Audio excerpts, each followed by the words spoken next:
Hello बच्चों, तो आज हम डिस्कस करने वाले हैं क्लास 10th का चैप्टर नंबर 2।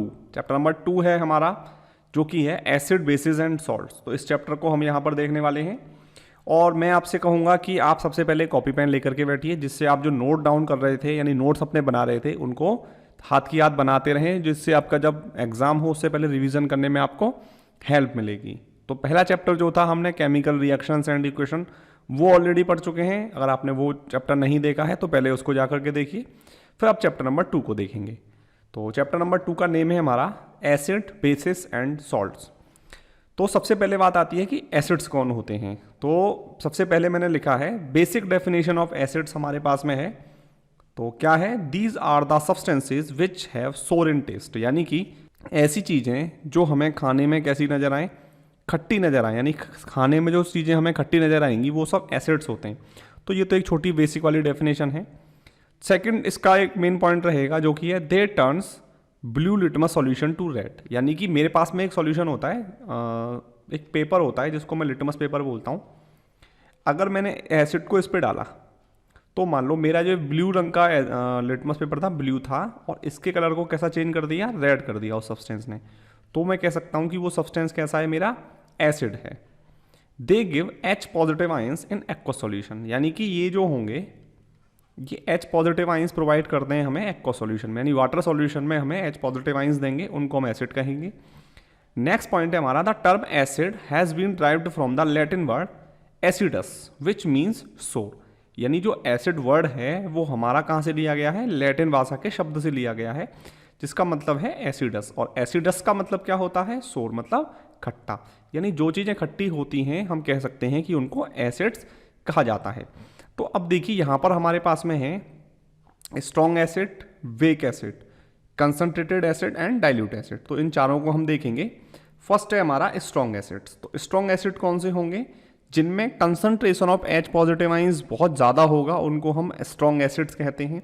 यानी कि पर यूनिट वॉल्यूम में H पॉजिटिव आयंस की जो मात्रा है वो बहुत ज़्यादा होने वाली है, जैसे कि हमारा हो गया HCl, H2SO4 and HNO3।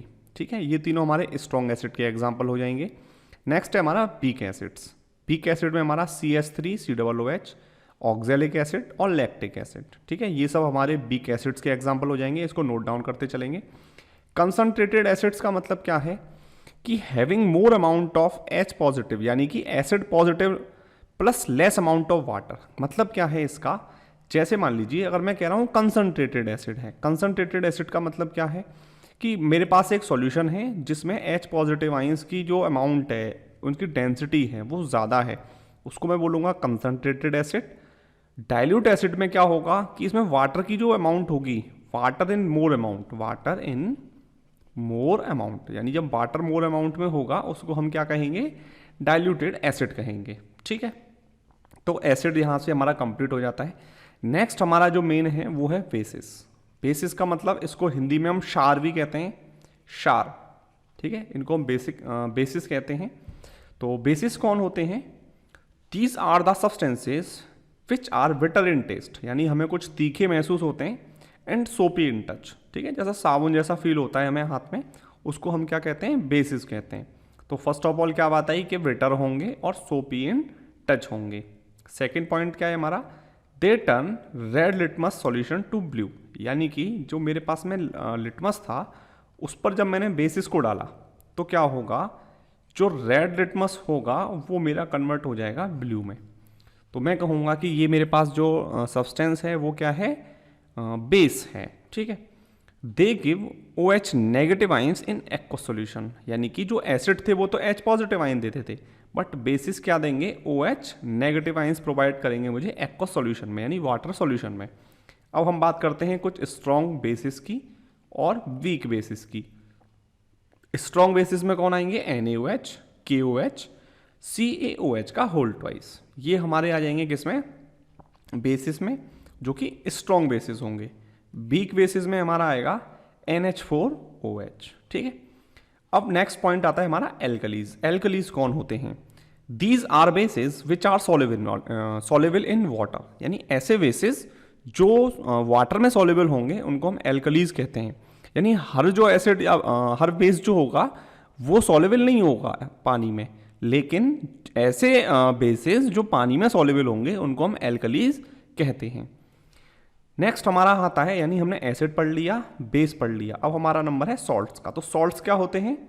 These are the compounds formed from the reaction of acid and base, यानी कि एसिड और बेस की जब मैंने रिएक्शन कराई उससे जो कंपाउंड मिलेगा उसको मैं सॉल्ट्स कहूंगा। यानी एक एसिड मिलाया मैंने, एसिड प्लस बेस, तो ये न्यूट्रलाइजेशन रिएक्शन होती है, इस पर हम डिस्कस भी करेंगे।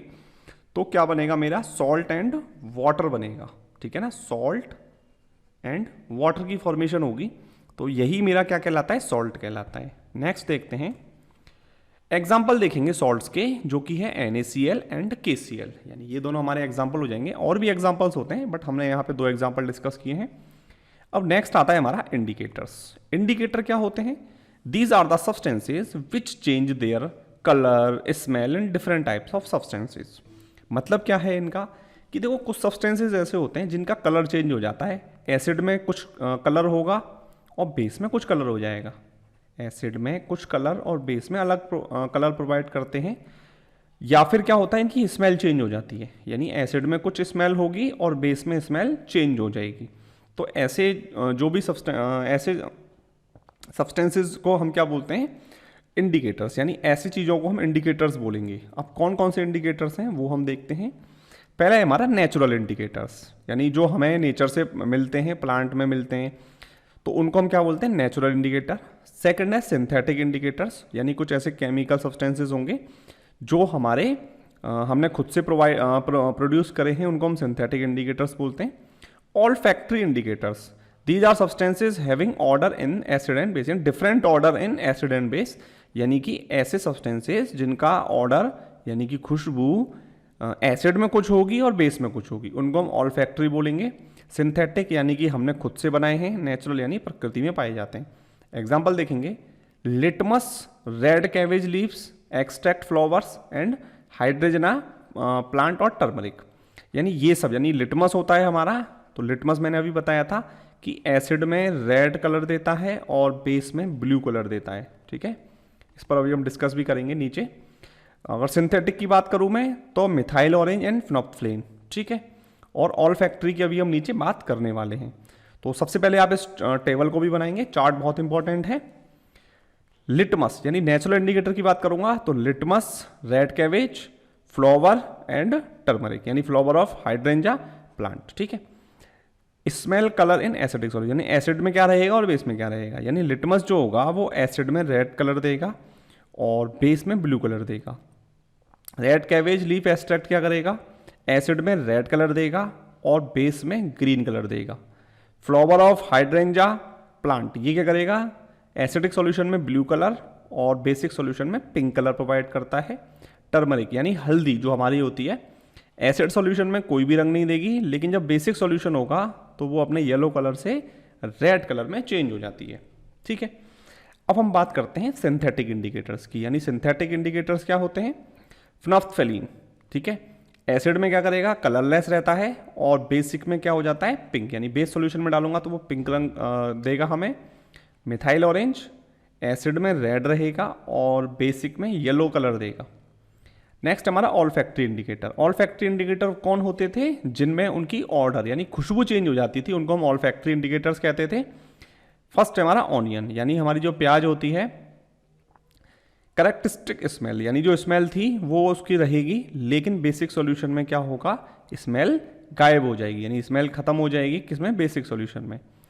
नेक्स्ट है वनीला एसेंस। वनीला भी क्या होता है, आप वनीला की आइसक्रीम वगैरह खाते हैं तो वही वनीला है एक तरीके से, अपनी जो स्मेल है वो रिमेन करेगा और बेसिक सॉल्यूशन में क्या करेगा, उसकी स्मेल खत्म हो जाएगी। और हमारा यहाँ पे है क्लोव ऑयल। तो क्लोव ऑयल जो होगा उसमें जो एसिडिक सॉल्यूशन में होगा तो जो स्मेल होगी वो सेम रहेगी और बेसिक सॉल्यूशन में अपनी स्मेल को लूज कर देगा, यानी हटा देगा। तो आप इस जो टेबल है इसको जरूर बना लीजिए, फिर हम नेक्स्ट बात करते हैं। नेक्स्ट है हमारा chemical properties of acids and basis. तो क्या क्या हमारी केमिकल प्रॉपर्टीज रहेंगी एसिड्स की एंड बेसिस की। तो एसिड क्या करेगा, एसिड प्लस मेटल, यानी एसिड को जब मेटल के साथ में रिएक्ट करूंगा तो salt and hydrogen gas release होगी। एग्जाम्पल देख लेते हैं, Zn प्लस 2HCl, जब मैंने रिएक्ट किया तो मेरा बना ZnCl2 यानी जिंक क्लोराइड, और हाइड्रोजन गैस मेरी यहाँ पे रिलीज हो जाती है। बेस के साथ में क्या होगा, जब मेटल को बेस के साथ रिएक्ट करेंगे तो सॉल्ट एंड हाइड्रोजन गैस बनेगी। एग्जाम्पल देख लेते हैं, 2NaOH प्लस Zn, यहाँ बनेगा मेरा Na2ZnO2, इसको बोलते हैं sodium zincate, very very important, plus H2 यानी हाइड्रोजन गैस मेरी यहाँ पे रिलीज हो जाएगी। नेक्स्ट मेरा पॉइंट है, hydrogen gas released can be tested by bringing burning candle near gas bubbles, it burst with pop sound. मतलब क्या है कि जो मेरी हाइड्रोजन गैस निकलेगी तो उसका मैं चेकिंग कैसे कर सकता हूँ। जैसे मान लीजिए ये कंटेनर था, यहाँ से हाइड्रोजन गैस निकली मेरी, तो यहाँ पे क्या करना है, मुझे बर्निंग कैंडल लेके आनी है, तो ये हाइड्रोजन गैस मेरी पॉप साउंड से यानी पट पट इस टाइप की आवाज़ से मेरी शो होती है। ठीक है, तो ये हमें समझ में आ गया होगा कि हाइड्रोजन गैस जो है वो पॉप साउंड से बस्ट करती है। नेक्स्ट हमारा पॉइंट है जो कि है reaction of metals carbonate slash metal hydrogen carbonates with acids and basis, यानी कि मेटल कार्बोनेट और मेटल हाइड्रोजन कार्बोनेट से कैसे रिएक्शन होगी एसिड्स एंड बेसिस की। तो सबसे पहले देखते हैं एसिड्स के साथ में, acid plus metal carbonate, metal hydrogen carbonate, यानी कि दोनों के साथ में रिएक्शन करके क्या बनाएगा, तो जब एसिड और मेटल कार्बोनेट होगा तो salt, carbon dioxide and hydrogen बनाएगा। बेस प्लस मेटल कार्बोनेट, यानी कि बेस और मेटल कार्बोनेट बनाएगा मेटल हाइड्रोजन कार्बोनेट, यानी मेटल हाइड्रोजन कार्बोनेट होगा तो हाइड्रोजन कार्बोनेट की फॉर्मेशन होगी, और मेटल कार्बोनेट होगा तो मेटल कार्बोनेट की फॉर्मेशन होने वाली है। नेक्स्ट देखते हैं HCl प्लस Na2CO3, इसके साथ में क्या होगा NaCl यानी 2NaCl CO2 प्लस H2O, यानी ये नो रिएक्शन है यहाँ पे। ठीक है, कोई भी रिएक्शन नहीं शो होगी। नेक्स्ट हम देखते हैं HCl प्लस NaHCO3, ये बनाएगा हमारा NaCl CO2 एंड H2O। ठीक है, CO2 can be tested by passing it through lime water. अब हम CO2 को कैसे देख सकते हैं कि CO2 की रिलीज हो रहा है, यानी कि जब हम लाइम वाटर से इसको पास करेंगे तो उससे हम शो हो सकता है कि यहाँ पर CO2 है। कैसे करेंगे वो देखते हैं। CaOH का होल ट्वाइस का रिएक्शन जब मैंने CO2 से किया, अब मैं CO2 कैसे दूंगा, मुझे क्या लेना है, एक पाइप लेना है, उसके थ्रू मैं इसमें फूंक मार कर ही CO2 को रिलीज करा देता हूँ। तो मेरा फॉर्मेशन होता है CaCO3 प्लस H2O, यानी लाइम वाटर जो होगा वो मिल्की हो जाता है, यानी लाइम वाटर जो है वो दूध जैसे रंग का हो जाएगा। जब हम एक्सेस अमाउंट में यानी कि बहुत ज़्यादा अमाउंट में CO2 पास करते हैं तो इसका जो मिल्कीनेस था वो डिसअपियर हो जाता है, यानी ख़त्म हो जाता है, और ये नॉर्मल वाटर जैसा हमको शो होने लगता है। CaCO3 CO2 H2O, तो ये बनेगा हमारा CaHCO3 का होल थ्राइस। ठीक है, नेक्स्ट देखते हैं reaction of acids and basis with each other, यानी जब मैंने एसिड को लिया और बेस को मिलाया तो मेरा क्या बना, सॉल्ट एंड H2O, यानी सॉल्ट एंड वाटर की फॉर्मेशन होगी, और इसी रिएक्शन को मैं बोलता हूँ न्यूट्रलाइजेशन रिएक्शन, यानी कि न्यूट्रलाइजेशन रिएक्शन हमारी हो जाएगी यहाँ पे। कैसे देखेंगे इसको, reaction of acid with base is called a neutralisation reaction. Example HCl plus NaOH gives us NaCl plus H2O। ठीक है, अब यहाँ पर भी देखिए कुछ फॉर्मूलाज दे रखे हैं और फॉर्मेशंस दे रखी हैं। जब स्ट्रॉन्ग एसिड और स्ट्रॉन्ग बेस मिलाएंगे तब क्या होगा, या वीक बेस स्ट्रॉन्ग एसिड मिलाएंगे तब कैसा सॉल्ट बनेगा हमारा। तो देखिए यहाँ पे स्ट्रॉन्ग एसिड यानी एसिड जो है वो स्ट्रॉन्ग है और बेस कैसा है, वीक है, तो ऑब्वियसली बात है जो सॉल्ट बनेगा वो एसिडिक मीडियम का होगा। ठीक है, और H2O तो होगा ही होगा। अब यहाँ पे देखो तो जो भी स्ट्रॉन्ग होगा उसी का सॉल्ट बनेगा, यानी यहाँ पे बेस स्ट्रॉन्ग है तो बेसिक सॉल्ट होगा, दोनों स्ट्रॉन्ग हैं तो न्यूट्रल सॉल्ट होगा, और दोनों वीक हैं तो न्यूट्रल सॉल्ट हमारा होने वाला है। यानी कि अगर कोई भी स्ट्रॉन्ग है और एक वीक है तो स्ट्रॉन्ग वाला एसिड बनेगा, सॉरी सॉल्ट बनेगा, और जो भी वीक होगा उसका सॉल्ट नहीं बनेगा, यानी बेस जो स्ट्रॉन्ग वाला है उसी का सॉल्ट यहाँ पे बनने वाला है। तो आई होप ये समझ में आ गया होगा। अब नेक्स्ट देखते हैं हम reactions of metallic oxides with acids, यानी मेटल ऑक्साइड्स की रिएक्शन हमें एसिड से देखनी है। Metallic oxides are basic in nature, जो मेटलिक ऑक्साइड होती हैं वो क्या होती हैं, बेसिक होती है नेचर में, याद रखेंगे। CaO MgO are basic oxide, जैसे कि कैल्शियम ऑक्साइड मैग्नीशियम ऑक्साइड क्या है हमारा, बेसिक ऑक्साइड्स के एग्जाम्पल हैं। आगे देखते हैं metallic oxide plus acid salt and water की फॉर्मेशन होगी। CaO प्लस 2HCl क्या देगा हमें, CaCl2 और H2O। ठीक है, नेक्स्ट देखते हैं reaction of non metallic oxides with bases, यानी नॉन मेटलिक ऑक्साइड्स की बेसिस से रिएक्शन देखनी है। Non metallic oxides are acidic in nature, यानी कि मेटलिक ऑक्साइड कैसी थी हमारी, बेसिक नेचर की थी, और non metallic oxide acidic nature की होती है। Non metallic oxide plus base, तो सॉल्ट एंड वाटर की फॉर्मेशन होने वाली है। एग्जाम्पल देखते हैं, CO2 CaOH का होल ट्वाइस क्या देगा, CaCO3 और H2O। Reaction of acid, acid की रिएक्शन देखेंगे, मेटल कार्बोनेट यानी कि एसिड प्लस मेटल कार्बोनेट क्या देगा, salt, carbon dioxide and water देगा। Acid plus metal oxide salt and hydrogen देगा। सॉल्ट यानी कि acid plus metal hydrogen carbonate के साथ में क्या देगा, सॉल्ट CO2 H2O देगा। एसिड प्लस मेटल ऑक्साइड क्या देगा, सॉल्ट एंड H2O देगा। और बेस के साथ में क्या देगा, सॉल्ट एंड H2O देगा। तो ये आपको एकदम तरीके से बना लेना है पूरा, बहुत इंपॉर्टेंट है। बहुत मैंने स्मूथ नोट्स बनाए हैं आपके लिए, जिससे आपका रिवीजन एक अच्छे तरीके से हो जाए और आपको पूरा चैप्टर एक आसानी से समझ में भी आ जाए। रिएक्शन ऑफ बेस, यानी कि बेस से रिएक्शन देखना है, तो base plus metal salt and hydrogen gas, base plus metal carbonate reaction नहीं होगी। Base plus metal hydrogen carbonate यहाँ पर भी रिएक्शन नहीं होती है, याद रखेंगे। Base plus acid salt and water बनेगा, अभी हमने प्रीवियसली भी देखा था। Base plus non metallic oxide salt and hydrogen की वाटर की फॉर्मेशन यहाँ पे होने वाली है। तो यहाँ पे क्या कह रहा है, what do all acids and bases have in common, यानी एसिड्स और बेसिस में क्या चीज कॉमन होती है। All acids have H positive ions in common, यानी एसिड्स में H पॉजिटिव आइन होंगे ही होंगे। Acid produce H positive ion in solution which are responsible for their acidic properties, यानी कि H पॉजिटिव आइंस ही उसको एसिडिक प्रॉपर्टी यानी एसिडिक बिहेवियर उसका शो कराते हैं। ऑल बेसिस में क्या होगा, हाइड्रोक्सिल आइन कॉमन होंगे, यानी OH नेगेटिव आइंस कॉमन होने वाले, यानी एसिड्स में H पॉजिटिव आइन और बेसिस में OH नेगेटिव आइंस हमेशा होंगे। इतनी बात क्लियर हो गई। आगे देखते हैं, acid or base in water solution, यानी एसिड और बेस जो होंगे वो वाटर सॉल्यूशन में कैसे बिहेव करेंगे ये देखना है। Acid produce H positive ions in presence of water, यानी एसिड जो होंगे वो H पॉजिटिव आइन प्रोड्यूस करते हैं वाटर में। H positive ions can not exist alone, यानी H पॉजिटिव आइन अपने आप में अलोन नहीं रह सकते, ये वाटर के साथ ही फॉर्म होंगे। They exist as H3O positive, यानी हाइड्रोनियम आयन की तरीके से होते हैं। H पॉजिटिव प्लस H2O ये बनाएगा H3O positive, HCl plus H2O H3O positive plus Cl negative. Basis when dissolve in water gives OH negative ion, यानी बेसिस को जब मैं वाटर में घोलूंगा तो OH नेगेटिव आइन प्रोड्यूस करेंगे। NaOH H2O की प्रेजेंस में Na positive plus OH negative बनाएगा। MgOH का होल ट्वाइस जब वाटर के साथ में होगा तो Mg2 पॉजिटिव और 2OH नेगेटिव की फॉर्मेशन यहाँ पे होने वाली है। Bases soluble in water are called alkalis, ये मैंने ऑलरेडी बताया था कि ऐसे बेसिस जो वाटर में सॉल्युबल होते हैं उनको हम एल्कलीज बोलते हैं।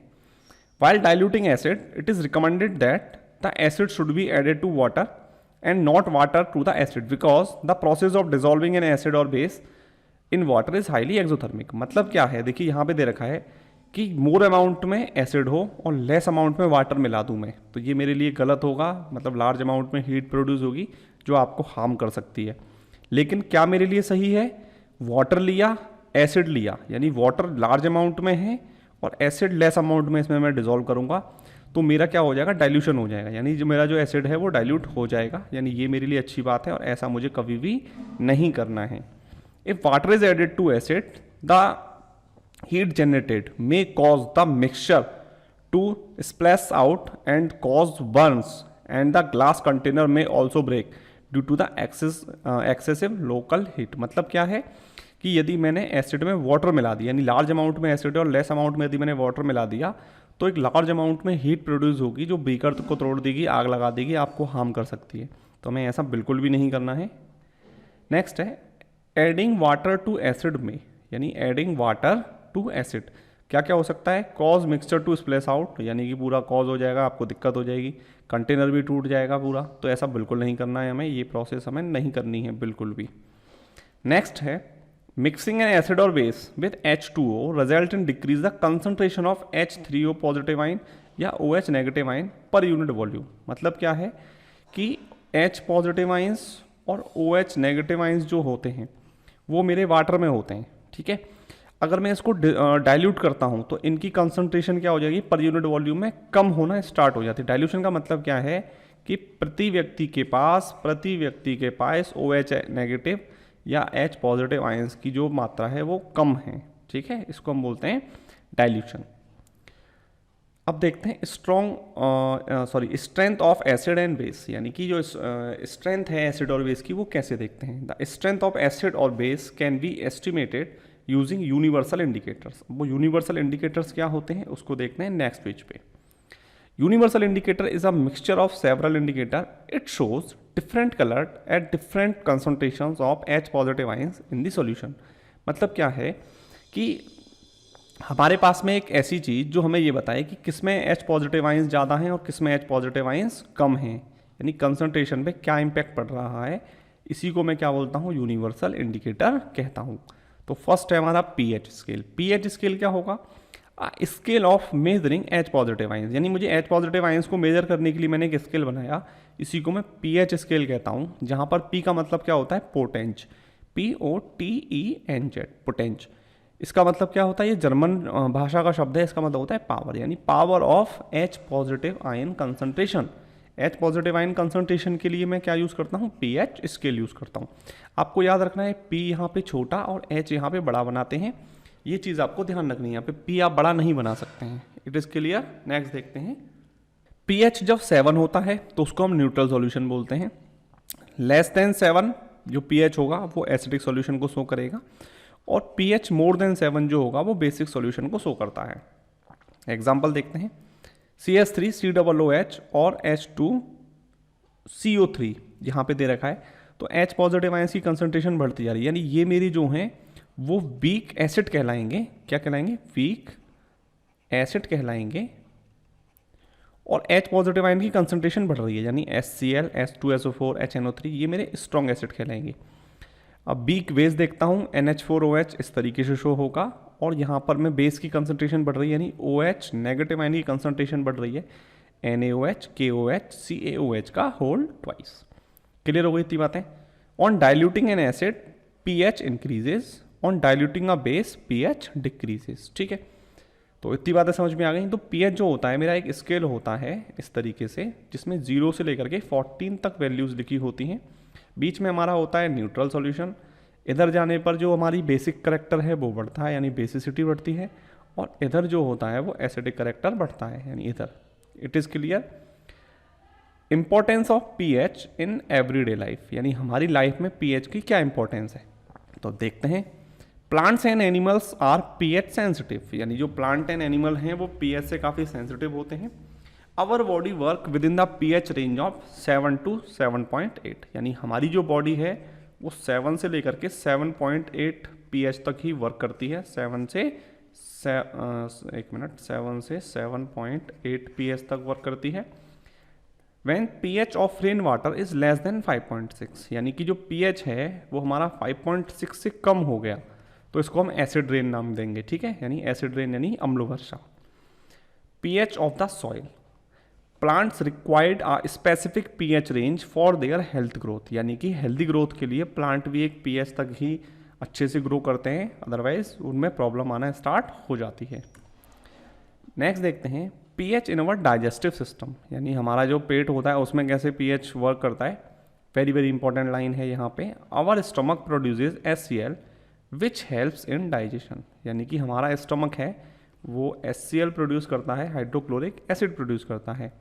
During ingestion stomach produces more acid and cause pain and irritation. कई बार क्या होता है कि हम जब खाना खाते हैं तो हमारा स्टमक मोर अमाउंट में HCl प्रोड्यूस करता है, यानी एसिड प्रोड्यूस करता है।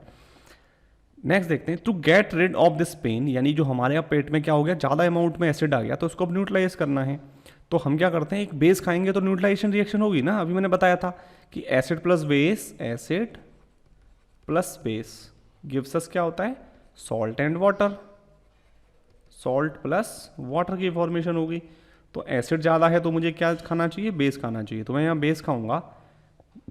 इसी बेस को हम आंट एसिड बोलते हैं। ये कोई आंट नहीं है, इसको आंट एसिड का मतलब ये है कि ये एक बेस होता है जिसको हम खाते हैं, जैसे कि माइल्ड बेस होता है लाइक मिल्क ऑफ मैग्नीशिया, इसका फॉर्मूला MgOH का होल ट्वाइस होता है टू न्यूट्रलाइज एक्सेस एसिड, यानी हमारे जो पेट में एसिड है उसको न्यूट्रलाइज करने के लिए, ख़त्म करने के लिए हम MgOH का होल ट्वाइस खाते हैं या मिल्क ऑफ मैग्नीशिया खाते हैं।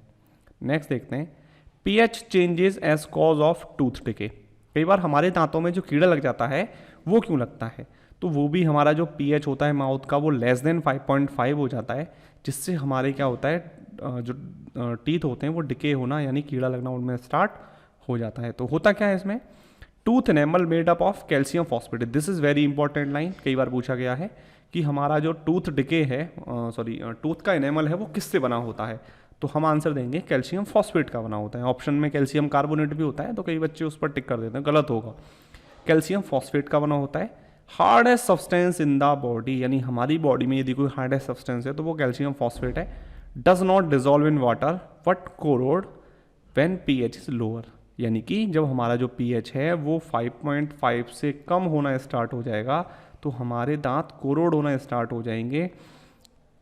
ठीक है, 5.5 due to acid produce by the degradation of the food particle by the bacteria, bacteria जो होगा वो हमारे जो माउथ में pH है उसको 5.5 से कम कर देगा, हमारी ग्रोथ को कम बढ़ा देगा, यानी बैक्टीरिया अपनी ग्रोथ को बढ़ा देगा और हमारे दांतों में कीड़ा लग जाएगा। तो इसको कैसे सही करना है, यूजिंग टूथपेस्ट। टूथपेस्ट क्या होते हैं, जनरली बेसिक नेचर के होते हैं जो हमारे pH को फिर से टुवार्ड्स बेसिक करेक्टर शिफ्ट करने की कोशिश करते हैं।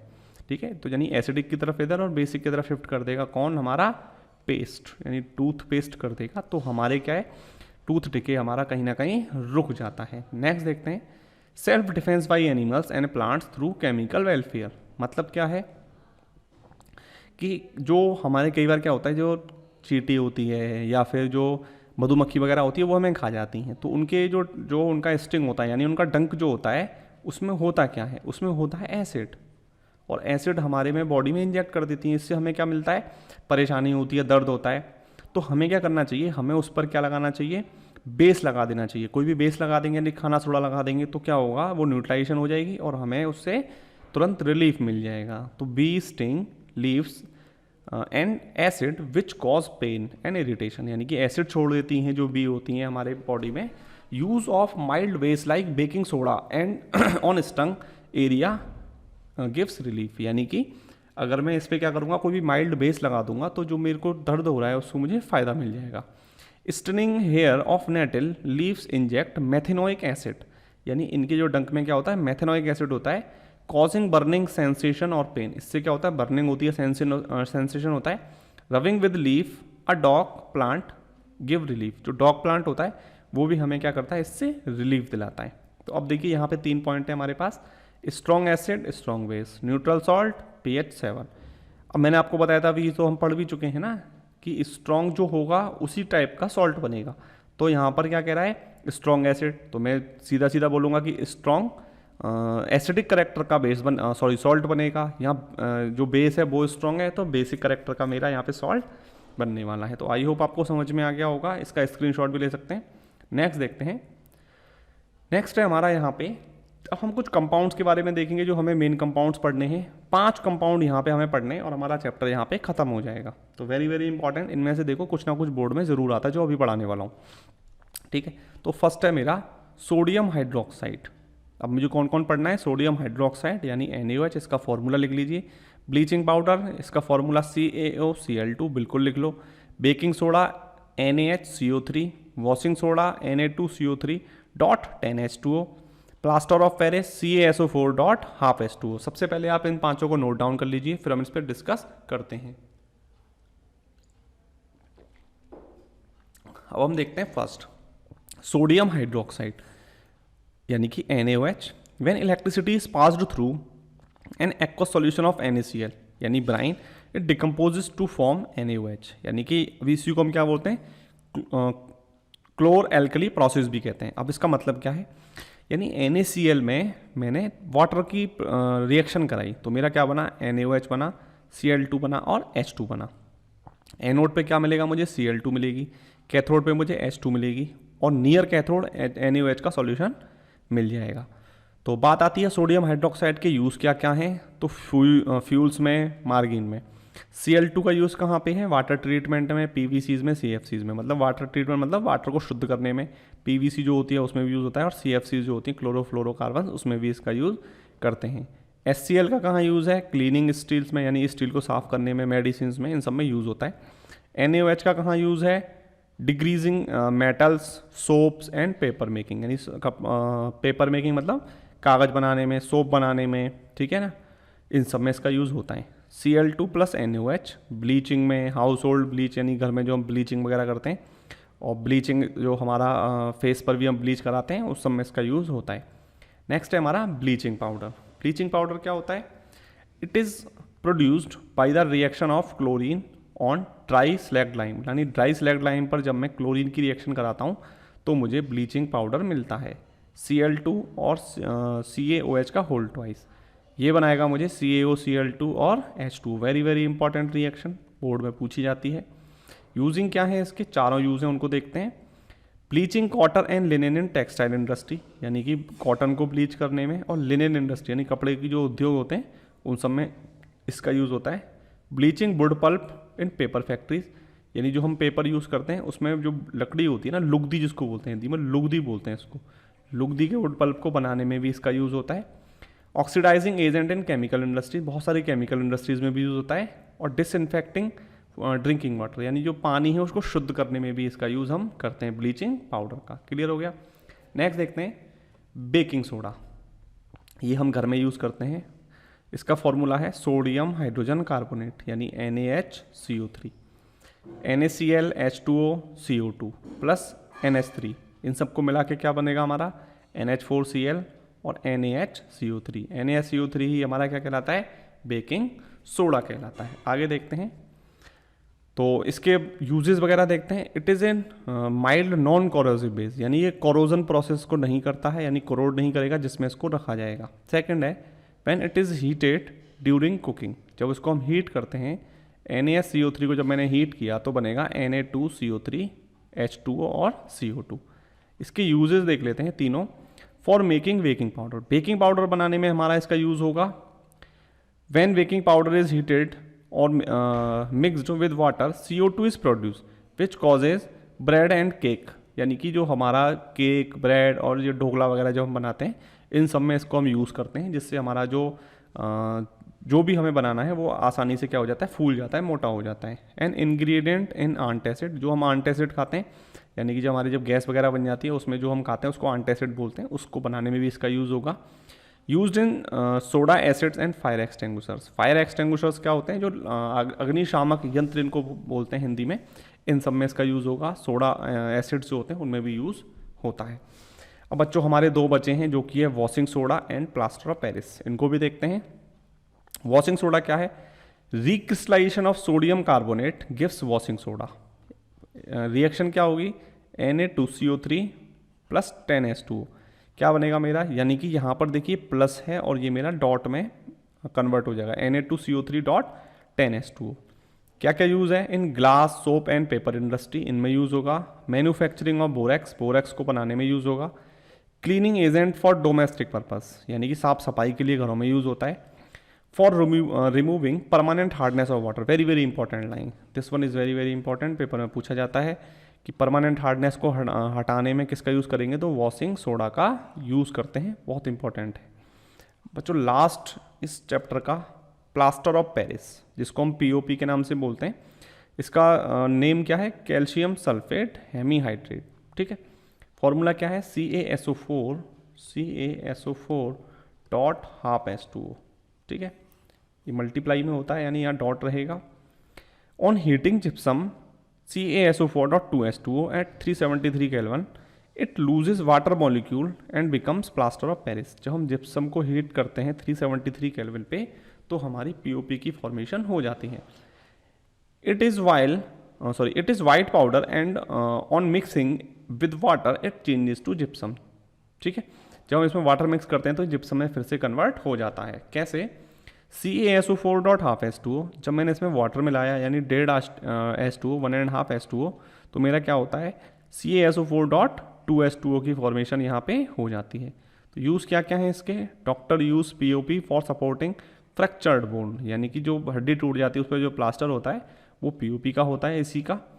For making toys, materials and decoration, बहुत सारे टॉयज़ बनाने में, जैसे जो हनुमान जी, गणेश जी छोटे छोटे आपने देखे होंगे, ऐसी मूर्तियाँ जो आती हैं दिवाली पे, वो सब हमारी पीओपी की ही बनी होती हैं। नेक्स्ट है फॉर मेकिंग सरफेस स्मूथ, यानी जो दीवारें होती हैं उनको चिकना करने में भी इसका यूज़ होते हैं।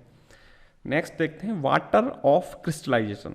It is a number of water molecules present in one formula unit of salt, यानी वाटर ऑफ क्रिस्टलाइजेशन का मतलब क्या है कि एक फार्मूला सॉल्ट में कितने number of water molecules present हैं, इसको हम बोलते हैं वाटर ऑफ क्रिस्टलाइजेशन। नेक्स्ट देखते हैं बच्चों, इसके जो एग्जांपल्स हैं वो हैं, और अब हमारे यहाँ क्वेश्चन आंसर्स हैं। तो यहाँ पर हमारा चैप्टर है वो कंप्लीट होता है। इसके क्वेश्चन आंसर्स नेक्स्ट वीडियो में आएंगे, कई सारे क्वेश्चन आंसर्स हैं तो उनको भी हम यहाँ पर देखने वाले हैं। तो thank you for watching this video. इसी तरीके के बेहतरीन वीडियोज़ के लिए आप चैनल को सब्सक्राइब कर दीजिए। नेक्स्ट वीडियोज़ में हम चैप्टर नंबर 3 और चैप्टर नंबर 4 को भी करने वाले हैं। Thank you for watching this video. Goodbye, take care.